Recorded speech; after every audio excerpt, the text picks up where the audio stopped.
could persuade thousands of people to abandon their homes and risk their lives for a city most of them had never seen? In 1095, a single speech triggered a movement that would change the medieval world forever. Within months, knights and peasants across Europe began marching toward the eastern Mediterranean, determined to reach Jerusalem. These campaigns, later known as the Crusades, would ignite nearly 2 centuries of conflict between Europe and the Middle East. To understand why these wars began, we must first look at the world of the 11th century. Europe at that time was not a single nation, but a collection of kingdoms and feudal territories. Local lords controlled land and armies, and warfare between rival rulers was common. Yet above these political divisions stood a powerful institution that united much of Western Europe, the Catholic Church. The Pope was considered the spiritual leader of Christianity, and his authority extended far beyond religious matters. When the Church spoke, kings and nobles often listened. At the same time, the Eastern Mediterranean was dominated by powerful Muslim states. Islamic civilization had developed thriving cities that served as centers of learning, trade, and administration. Cities such as Baghdad, Cairo, and Damascus were famous for their scholars and merchants. Trade networks stretched across Africa, Asia, and the Mediterranean. At the center of this interconnected world stood Jerusalem. The city was sacred to Christians because it was associated with the life of Jesus. It was also deeply important to Muslims and Jews. Control of Jerusalem, therefore, carried enormous symbolic and religious significance. But how did this sacred city become the focus of a massive war between continents? The turning point came in 1095, when the Byzantine Empire, the eastern successor of the Roman Empire, faced growing pressure from Turkish forces in Anatolia. The Byzantine emperor requested military assistance from Western Europe. Later that year, Pope Urban II addressed a large gathering at the Council of Clermont in France. During this speech, he called on Christians to assist their eastern allies and reclaim Jerusalem. According to medieval chroniclers, the crowd responded with cries that meant, "God wills it." The Pope presented the expedition not only as a military campaign, but also as a spiritual mission. Participants were promised religious rewards, including forgiveness of sins. For many people in medieval Europe, this promise was incredibly powerful. Faith shaped daily life, and the idea that fighting in a holy cause could secure salvation inspired thousands to volunteer. Soon, men across Europe stitched red crosses onto their clothing to symbolize their commitment. These volunteers became known as Crusaders. Yet religion was not the only motivation. For some nobles, the crusade offered opportunities for land, wealth, and political influence. For younger knights with limited inheritance, the campaign promised adventure and the possibility of new territories. Even ordinary peasants joined the movement, hoping for spiritual reward or a better life. Whatever their reasons, the result was extraordinary. Large groups of people began traveling east in what became known as the First Crusade. The journey was long and dangerous. Beginning in 1096, Crusader armies marched across Europe toward the Byzantine Empire. Some early groups were poorly organized and lacked supplies. Hunger, disease, and conflict along the route caused heavy losses. But more organized forces soon followed under experienced leaders such as Raymond of Toulouse and Godfrey of Bouillon. These armies crossed into Anatolia and began fighting Turkish forces. One of their first major successes came with the capture of the city of Nicaea in 1097. Soon afterward, Crusaders defeated a Turkish army at the Battle of Dorylaeum. These victories allowed them to advance deeper into the Middle East. Yet the campaign was far from easy. The Crusaders faced harsh terrain, long supply lines, and constant military threats. Their determination, however, kept them moving toward their ultimate objective, Jerusalem. A dramatic moment came during the Siege of Antioch.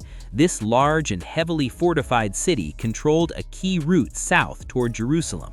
The Crusaders surrounded it for many months, enduring severe shortages of food and supplies. Conditions inside the camp became desperate, and some soldiers nearly starved. After a long struggle, the Crusaders managed to enter the city through a secret arrangement with a guard. Antioch fell, but the victory brought new danger. A Muslim relief army soon arrived and surrounded the Crusaders inside the city.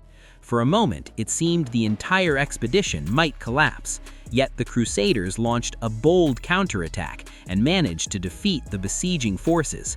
The victory restored their momentum and strengthened their determination. Once again, the road to Jerusalem lay open.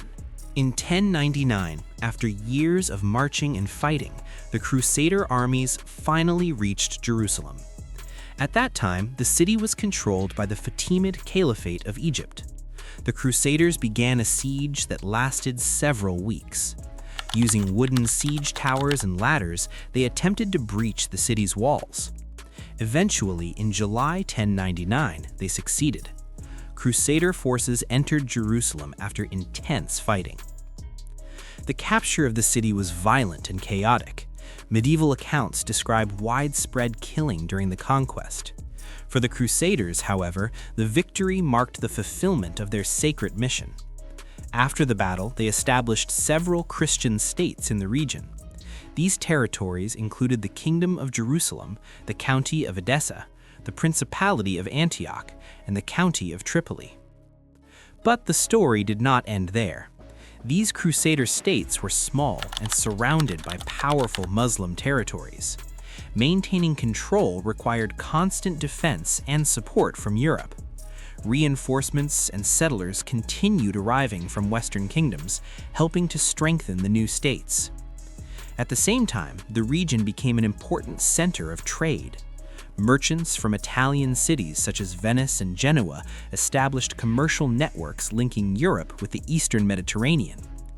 Goods like spices, silk, and sugar traveled westward while European products flowed east. These exchanges helped connect different cultures and economies in ways that would shape the medieval world. Yet a new challenge soon emerged. In the late 12th century, a skilled leader named Saladin rose to power in the Muslim world. Saladin united Egypt and Syria under his leadership, creating a strong coalition capable of confronting the Crusader states. His rise marked a turning point in the history of the Crusades. The decisive moment came in 1187 at the Battle of Hattin. Saladin's army surrounded the Crusader forces near the Sea of Galilee and defeated them in a devastating battle. Many Crusader leaders were captured or killed. With the Crusader army weakened, Saladin moved toward Jerusalem. Later that year, his forces besieged the city. Unlike the earlier conquest by the Crusaders, Jerusalem's surrender was negotiated. Many residents were allowed to leave peacefully after paying a ransom. Saladin's actions were widely noted for their restraint, especially compared with the violence of earlier battles. News of Jerusalem's fall spread rapidly across Europe and triggered a powerful response. Several European rulers launched a new campaign, known as the Third Crusade. Among them was King Richard I of England, often remembered as Richard the Lionheart. Richard proved to be a skilled military commander and achieved important victories along the Mediterranean coast, including the capture of Acre and success at the Battle of Arsuf. Despite these achievements, Jerusalem remained out of reach. Eventually, Richard and Saladin agreed to a truce in 1192. Under this agreement, the city stayed under Muslim control, but Christian pilgrims were allowed to visit safely. It was a rare moment of compromise in a long and difficult conflict. The Crusades continued in various forms for another century, but the balance of power gradually shifted. Muslim forces steadily regained territory. The final Crusader stronghold in the Holy Land was the coastal city of Acre. In 1291, the Mamluk Sultanate captured the city after a long siege. With its fall, the last major Crusader state disappeared. Although the Crusader kingdoms vanished, the Crusades left a lasting legacy. Trade between Europe and the Middle East expanded dramatically during this period. Cultural exchange also increased, allowing ideas and technologies to travel between civilizations. Europeans encountered new knowledge in science, medicine, and mathematics that had developed within the Islamic world. The Crusades, therefore, shaped history in complex ways. They were wars fueled by faith and ambition, but they also created connections between societies that had previously been separated by distance and politics. The consequences of these interactions would influence the development of Europe and the Mediterranean for centuries. Nearly 1,000 years later, historians continue to study the Crusades because they reveal how powerful beliefs, political ambitions, and economic interests can drive historical change. What began as a call to defend sacred lands became a defining chapter in medieval history, one that still echoes in global discussions about religion, culture, and conflict.